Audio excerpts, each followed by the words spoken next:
Mas gihigpitan pa sa kapulisan sa Dakbayan Sugbo ang ilang pagbadlong sa mga quarantine violators pinaagi sa Grand Upland Bulabog nga gihimong adlaw ug gabi na. Mga minor de edad lakip sa ilahang target. Ano ang report? Kung kaniadto panahon sa kagabion lang ang pagpahigayon sa Upland Bulabog, karon ipahigayon usab kini sa adlawng dako. Subay kini sa grabing pagsaka sa kaso sa COVID-19 sa Dakbayan diin nabantayan sa mga otoridad nga tungod sa pagluag sa pag-amping sa mga tao nga magkalimot na sa pagtuman sa minimum health protocols. Dili lang panahon sa kagabion diin dayag kaayong makit-an ang mga bata nga galaroy-laroy bisan og asa og dili pagyud magsulob og face mask.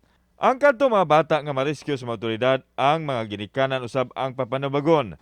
May mayan sa sinugdanan apan posibleng pasakaan og kaso kung padayon ang pagpasagad sa ilang mga anak.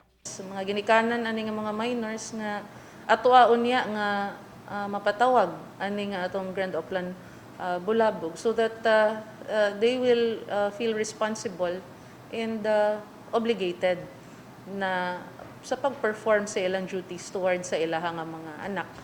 Unang target sa masakop sa Cebu City Police Office ang mga barangay sa Dakbayan nga dunay daghang kaso sa COVID. Kaabag sa mga pulis ang kapin usa ka katos ka augmentation gikan sa ubang dapit sa nasod. Amo ang surgically attack ang areas where taas ang mga COVID cases. Adunay pwersa gihatag sa atoa ang headquarters.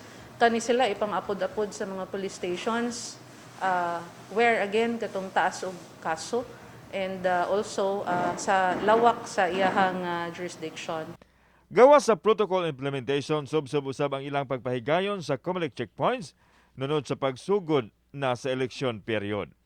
Kauban si Cleofer Lumayag, ako si Alan Domingo. Balitang Bisdak.